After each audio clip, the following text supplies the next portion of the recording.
Okay, YouTube, back with another one here. Let me just get this light on. And finally getting some progress here on a 66 Impala. Finally got the lower control arms put in. I haven't tightened anything yet, still have them loose because I'm kind of just checking. These are some brand new lowering springs that I have. And I'm having a little issue with the panhard bar here.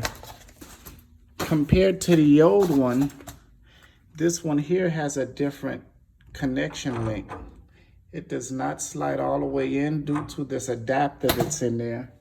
And if I pull out the old one here, you could see that my old panhard bar, the bearings are different. One had a bigger bearing, but this is a panhard bar that's, I guess, factory for this car. So this might have been some modification that was done to where this was just a bigger bearing and it slid deep in the shaft here.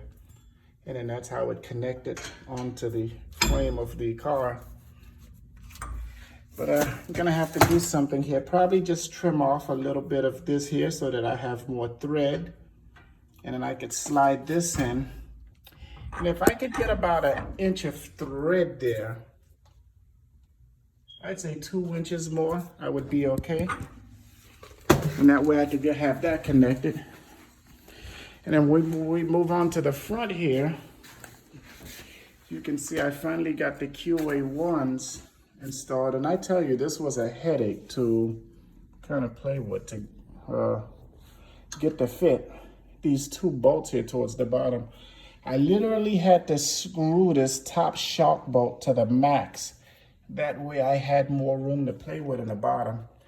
But another thing, this spring here, depending on how you have it positioned, you will not be able to raise this up to get these in place because this end of the spring, it's hitting the frame of the car here. So I kind of had to turn it around. That way I can elevate it more to prevent the spring from hitting the pocket there. And then I guess once I jack this up in place to get it to connect to the spindle here, that'll kind of shift the spring more outward. That way it's not hitting the frame. But this is it. Little by little, we got the qa1s on from the top here, and that's pretty much it, YouTube. These are the lower tubular control arms in the yup I told you about.